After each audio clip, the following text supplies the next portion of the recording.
Again, welcome back to our channel. This is Dr. Mayank, and today's we'll discuss about the United States and India educational foundation research fellowship जो लोग PhD कर रहे हैं. Because अभी जैसे ही काफ़ी लोगों के मैसेज आ रहे हैं like they want to go abroad and they want to do collaborative research. So this is the Fulbright Kalam climate fellowship for doctorate research. तो जो लोग पीएचडी में ऑलरेडी रजिस्टर्ड हैं and those who are interested and those who are doing research in energy studies, earth science, geology, environmental science, renewable energy, smart cities, agriculture, public policy, environmental engineering, disaster resilient infrastructure, यानी कि climate से related अगर आप कुछ काम कर रहे हैं इंडिया में, आपका पीएचडी रजिस्ट्रेशन होना कंपलसरी है.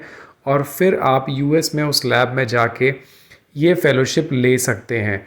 आपका टाइम एटलीस्ट इतना होना चाहिए कि आने के बाद 3 महीने मिनिमम हो आपके पीएचडी सबमिशन में. सो आप एक होस्ट इंस्टीट्यूट में जाएंगे जहाँ पे पीएचडी का ये रिलेटेड काम करेंगे. और ग्रांट का जो बेनिफिट है दैट इज़ अमेजिंग.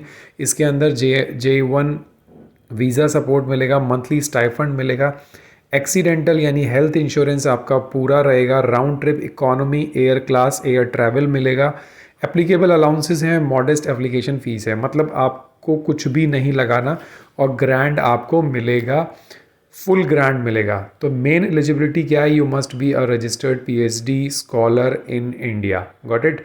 और यूएस में आपको एक इंस्टीट्यूट चाहिए जहाँ पे आप जाके काम करेंगे.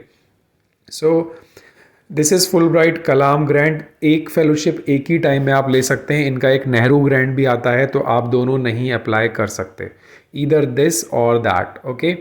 सो अगर आप रेगुलर एम्प्लॉय हैं तो आपका नो ऑब्जेक्शन सर्टिफिकेट चाहिए. मे बी आप रेगुलर एम्प्लॉय हो, पीएचडी स्कॉलर भी हो, देन एक रेगुलर सर्टिफिकेट चाहिए नो ऑब्जेक्शन का.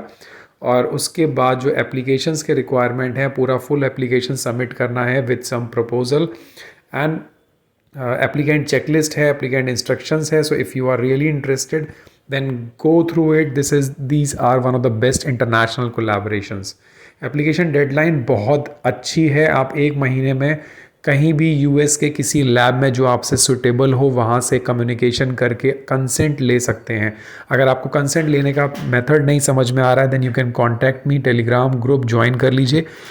आई teach you how to communicate, how to contact with the professor for foreign fellowships. So these are the deadlines. फिर आपका इंटरव्यू होगा, शॉर्ट लिस्टिंग होगी और फाइनली आपको फेलोशिप मिलेगी and you will go. So all the very best. देखिए इसमें लिखा है आप एक फेलोशिप अप्लाई कर सकते हैं. आपकी जो रिपोर्ट होगी जिसमें आप प्रपोजल अप्लाई कर रहे हैं, प्लेगरिज्म हुआ तो डिसक्वालीफाई हो सकते हैं. So please be careful. Application deadlines हैं, उनको फॉलो करिएगा. और अप्रोच कैसे करना है वो आप मेरे से पूछ सकते हैं if you have any doubt. So apply these fellowships. यार इसके बिना क्या मज़ा पीएचडी करने का. पीएचडी तो नॉर्मली कोई भी कर लेता है, बट जब आप इंटरनेशनल कोलैबोरेशन, बाहर की फेलोशिप, बाहर का एक्सपोजर होगा, देन आपका फ्यूचर 101% सिक्योर होगा. Nobody can stop you.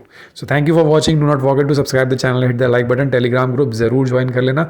आपके सारे research related doubts its platform पे क्लियर होंगे. Thank you. Have a nice day. Take care.